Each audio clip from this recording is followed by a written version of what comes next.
Assalamu alaikum and a very good morning and also evening to you all. I know some part you have morning, but here it is evening. So my best wishes to you all.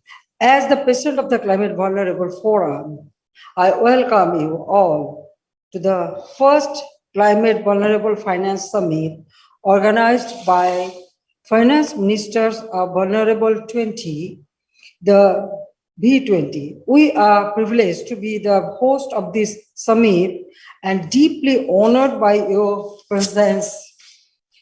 We are one of the founding donors of the new CVF and V20 joint multi-donor fund under the United Nations.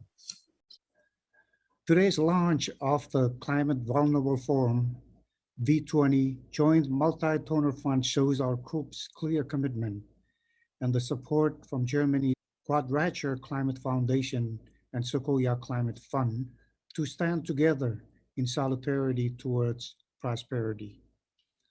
On this note, we support the V20 work plan and the decision of the important ministerial within the Climate Vulnerable Finance Summit.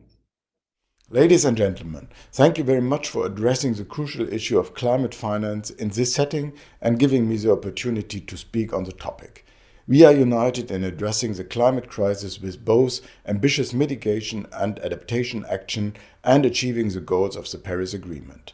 Let me therefore express my sincere appreciation for the establishment of the joint multi-donor trust fund for CVF and V20.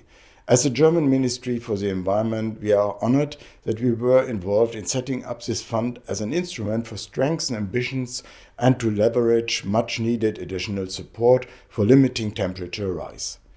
Our International Climate Initiative has a history in working with least developed countries, middle-income economies and small island developing states, and we have already supported individual CVF activities in the past.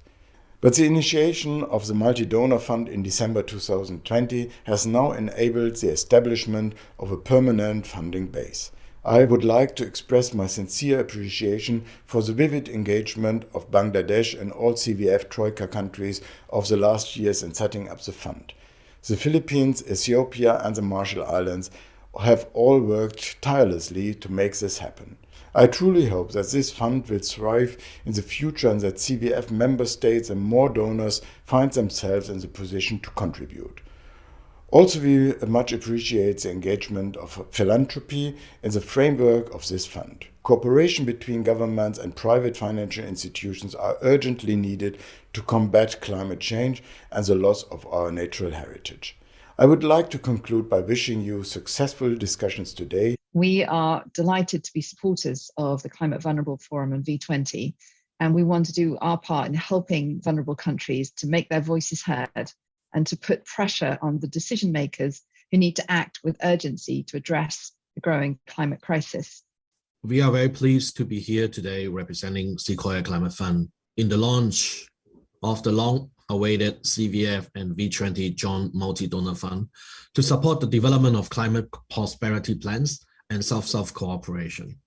We're happy to announce today the launch of the CVF and V20 joint multi-donor fund, a voluntary, multi-stakeholder strategic financial and implementation tool.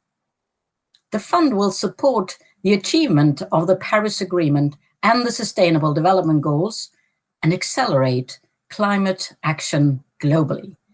Working at the local, regional, and global levels and through South-South cooperation, the fund will support the most vulnerable communities across the globe to adapt to climate change and mitigate its impacts as part of their development trajectories.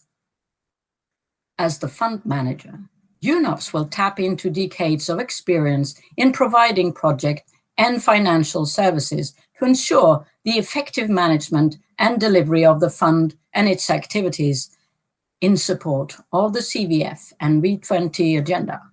We will do this alongside the Global Center on Adaptation as the fund's technical secretariat.